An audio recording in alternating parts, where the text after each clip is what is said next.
أعوذ بالله من الشيطان الرجيم بسم الله الرحمن الرحيم وَإِذَا رَأَيْتَ الَّذِينَ يَخُوضُونَ فِي آيَاتِنَا فَأَعْرِضْ عَنْهُمْ حَتَّى يَخُوضُوا فِي حَدِيثٍ غَيْرِهِ وَإِمَّا يُنْسِيَنَّكَ الشَّيْطَانُ فَلَا تَقْعُدْ بَعْدَ الذِّكْرَى مَعَ الْقَوْمِ الظَّالِمِينَ وَإِذَا رَأَيْتَ الَّذِينَ، اور جب تم دیکھو ان لوگوں کو یخوضون، جو یخوضون خوف کے معنی ہے بیکار باتیں، بیکار دلائل، حجتیں. خوف کے معنی ہے بیہودہ کام، بیہودہ گوئی. خالصتاً عرب اپنی لغت میں کہتے ہیں کہ جسے اردو میں کہتے ہیں بکنا، بکواس. ٹھیک اس معنی میں عربوں کے ہاں آتا ہے. اللہ تعالیٰ نے فرمایا وَإِذَا رَأَيْتَ الَّذِينَ، اور اے لوگو جب تم دیکھو، اس امت کو، ہر مسلمان کو خطاب ہے. یخوضون، ان لوگوں کو دیکھو، یخوضون جو کیا کرتے ہیں، بکتے ہیں. یخوضون فضول باتیں کرتے ہیں، فی آیاتنا، ہماری آیات کے متعلق، یعنی قرآن کے متعلق لوگ فضول بات کرتے ہیں. ایک، یا مراد یہ ہے کہ قرآن کو جھٹلاتے ہیں. دو، یا قرآن کا مذاق اڑاتے ہیں. یا پھر آیاتینا کا ترجمہ تبدیل کر لیں تو معجزات کا مذاق اڑاتے ہیں، خدا کے حکموں کا مذاق اڑاتے ہیں. اللہ نے فرمایا اتنے دلائل دیے ہم نے اپنی توحید پہ، اپنی وحدانیت پہ. جب ان مشرکوں کو دیکھو کہ خدا کی کتاب کا خدا کے احکامات کا مذاق اڑاتے ہیں یا اس کو جھٹلاتے ہیں یا بکتے ہیں اس کے بارے میں، فَأَعْرِضْ عَنْهُمْ، تو ان سے کنارہ کش ہو جاؤ، ان سے ایک طرف ہو جانا. حتیٰ، یہاں تک کہ یخوضوا، وہ پڑ جائیں، فی حدیث غیرہ، کسی اور بات میں. یہاں تک کہ یخوضوا، بکنے لگیں کوئی اور بات. دونوں جگہ لفظ ایک ہی ہے، یخوضون فی آیاتنا، ہماری آیات کے بارے میں جب جھک کرتے ہیں. اور پھر فرمایا حتیٰ یخوضوا فی حدیث غیرہ، یہاں تک کہ بک بک کرنے لگیں کسی اور بات کے بارے میں. قرآن نے نفرت سے اللہ نے بتا دیا کہ ان کی زندگی کا کوئی مقصد ہی نہیں ہے، ڈھنگ کی بات ہی نہیں کرتے. قرآن کی بات چھوڑ دو کہ اس کی تکذیب، اس کو جھٹلانا، اس کا مذاق اڑانا وہ ایک طرف رہا، خود بھی بیٹھتے ہیں تو ایک دوسرے کا مذاق، ہنسی، جھوٹ، گپیں ایسے ہی چلتی ہیں. اللہ نے دونوں جگہ بتا دیا ہے کہ قرآن کی تکذیب تو تھی، آپس میں بھی جو باتیں کرتے ہیں وہ کوئی انسانیت کی تھوڑے ہی ہیں. حتیٰ یخوضوا فی حدیث غیرہ، یہاں تک کہ یہ بکنے لگیں اور باتوں، کسی اور بات میں. اس سے معلوم ہوا کہ جو لوگ اللہ کے دین کا مذاق اڑاتے ہیں کسی بھی حالت میں ان کے ساتھ نہیں بیٹھنا چاہیے. یہاں تو چونکہ ایک واقعہ ہے اس لیے اللہ نے فرما دیا ہے کہ یہاں تک کہ وہ کوئی اور بات بکنے لگیں تو مطلب یہ پھر ان کے ساتھ بیٹھ سکتے ہو. یہاں تو ظاہر یہی ہے، لیکن اس کی تشریح سورہ نساء میں گزر چکی ایک. اور دوسرے یہاں مراد یہ نہیں ہے کہ پھر ان کے ساتھ بیٹھ جاؤ، مطلب یہ ہے کہ ان لوگوں سے پرے رہو، ترک تعلق کر لو، کنارہ کرو.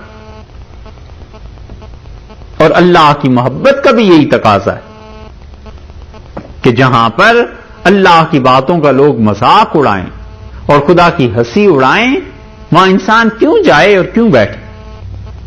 ایسے ہی ہے جیسے کسی انسان کو اپنے والد سے محبت ہوتی ہے، ماں سے محبت ہوتی ہے، تو اس جگہ پر جائے کیوں آخر جہاں پہ ماں باپ کو گالیاں دیں لو؟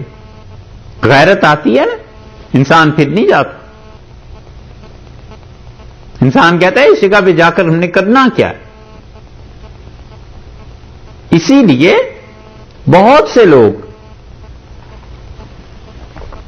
بہت سی شخصیات کے بارے میں ہم سے بھی پوچھتے ہیں کہ فلاں کا ذکر نہیں کیا، فلاں کا ذکر نہیں کیا. ہم اس لیے ذکر نہیں کرتے کہ محبت جو ہے نا اوروں کی، وہی اس کی اجازت نہیں دیتی کہ دوسروں کا بھی ذکر کریں. اگر ہم ذکر کرتے تو پھر شیخ الاسلام ابن تیمیہ رحمۃ اللہ علیہ کے مقابلے میں قاضی مخلوف کا بھی ذکر کرتے، جنہوں نے شیخ کو سزا بھی دلوائی اور سب کچھ کیا.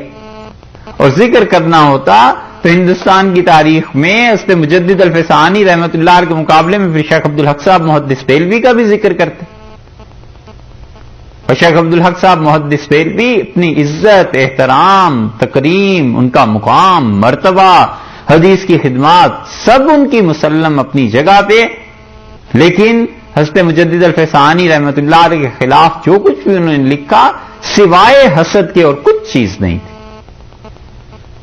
یہ تو اب 300 سال بعد ہم اس کنارے پہ کھڑے ہو کے دیکھتے ہیں نا پیچھے کیا گزرا ہے. انہیں پتا تھا کہ یہ کتنا بڑا آدمی ہے اور انہیں خوب معلوم تھا کہ اللہ نے اس سے کیا کام لینا ہے اور کیا چیزیں ہو رہی ہیں، مگر محض حسد کی وجہ سے اسی لیے وہاں غلام علی صاحب رحمۃ اللہ علیہ آگے کو آئے تو انہوں نے لکھا کہ شیخ عبدالحق صاحب نے حضرت مجدد رحمۃ اللہ علیہ کے خلاف جو کچھ لکھا ہے سوائے حسد کے اور کوئی چیز نہیں. اور اگر ہمیں ذکر ہی کرنا ہوتا تو وہاں اسماعیل شہید رحمۃ اللہ علیہ کے مقابلے میں دلی میں تھے مولوی محبوب صاحب، ان کا ذکر کیوں نہ کرتے؟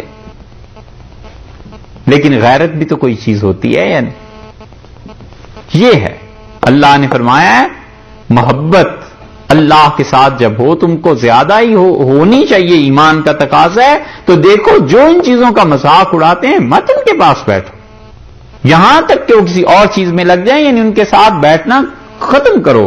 وَإِمَّا يُنْسِيَنَّكَ پھر کریں کیا؟ اس کا ذکر آگے کیا ہے، اس کو بھی سنیے گا غور سے کہ کرنا کیا ہے مسلمان نے. وَإِمَّا يُنْسِيَنَّكَ اور اگر تمہیں بھلا دے الشیطان، شیطان بھلا دے، فلا تقعد تو مت بیٹھنا بعد الذکر جب تمہیں یاد آ جائے. اگر تمہیں شیطان کبھی بھلا دے تو تم نہ بیٹھنا بعد الذکر نصیحت کے بعد مع القوم الظالمین، ایسے ظالموں کے ساتھ، ایسے کافروں کے ساتھ بیٹھنا نہیں. قعود جو لفظ ہے یہ اپنے وسیع معنی میں ہے، صرف بیٹھنے کے بارے میں نہیں. مطلب یہ ہے کہ سارے تعلقات، اور یہ دلیل ہے اس کی کہ جو لوگ بھی دین کا مذاق اڑاتے ہیں ایسے بے دینوں سے آدمی کو سارے تعلقات اپنے منقطع ہی رکھنے چاہیے، بغیر کسی ضرورت کے مت ان سے میل جول بڑھائے اور بغیر کسی وجہ کے مت ان کے پاس آئے جائے.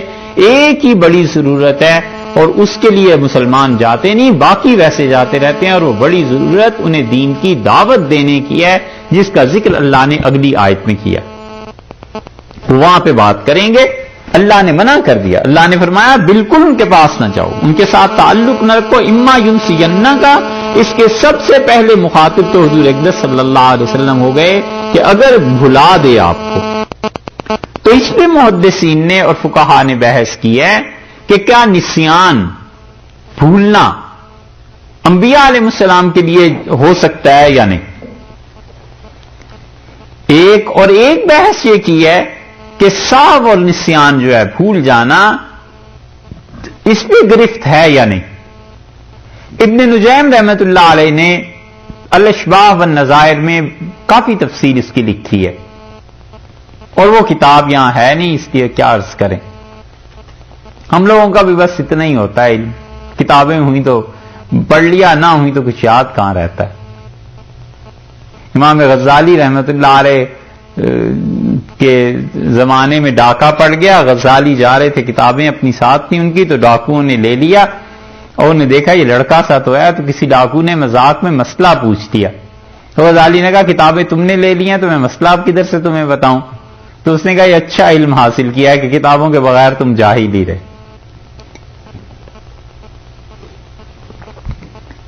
خیر، نسیان پہ بحث فقہا نے کی ہے، اور خلاصہ ساری بحث کا یہ کہ سہو، بھول جانا انبیاء علیہ السلام سے ہو جاتا ہے، یہ ان کی شان کے منافی نہیں. رسول اللہ صلی اللہ علیہ وسلم بھولے نماز میں، سجدہ سہو کیا، اور آپ نے فرمایا لوگوں میں بھولتا نہیں ہوں، بھلا دیا جاتا ہوں تاکہ تمہارے لیے سنت قائم ہو جائے.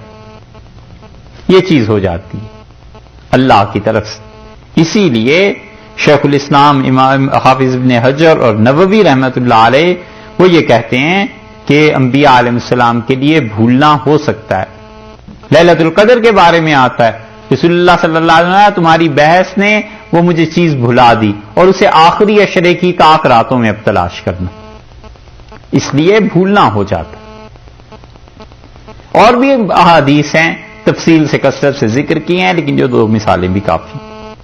اور رہ کے یہ بات کہ نسیان بھول جانا عام امتیوں کے لیے وہ تو ہے ہی ہے، اس کا شرعی احکامات پر کیا اثر پڑتا ہے؟ تو مختلف اثرات ہوتے ہیں بھول جانے کے. مثلا روزہ ہے، کوئی آدمی بھول کے کھا پی لیا اس نے تو وہ ٹھیک ہے، رسول اللہ صلی اللہ علیہ وسلم نے فرمایا اللہ ہی نے اسے کھلایا ہے اور اللہ ہی نے پلایا ہے، کوئی حرج نہیں. نماز میں بھول گیا، کس درجے کی چیز بھولا ہے اس کے لیے پھر اس کے احکامات الگ الگ ہیں. سنت کے درجے کی چیز ہے تو اس کی نماز ہو جائے گی اور گناہ بھی نہیں ہوگا، اور واجب کے درجے کی چیز تھی تو پھر سجدہ سہو اس کو کرنا پڑے گا، اور اگر فرض بھول گیا تو پھر سرے سے نماز ہی نہیں، عمل ہی منعقد نہیں ہوا. تو مختلف اعمال کے لیے مختلف چیزیں.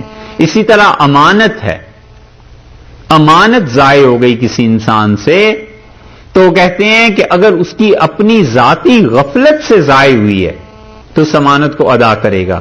ایک آدمی نے دوسرے کو $10,000 دے دی اور اس نے اپنی غفلت سے اسے ضائع کر دیے، گاڑی میں چھوڑ دی اور گاڑی غائب ہو گئی، تو اس کو ادا کرنے پڑیں گے.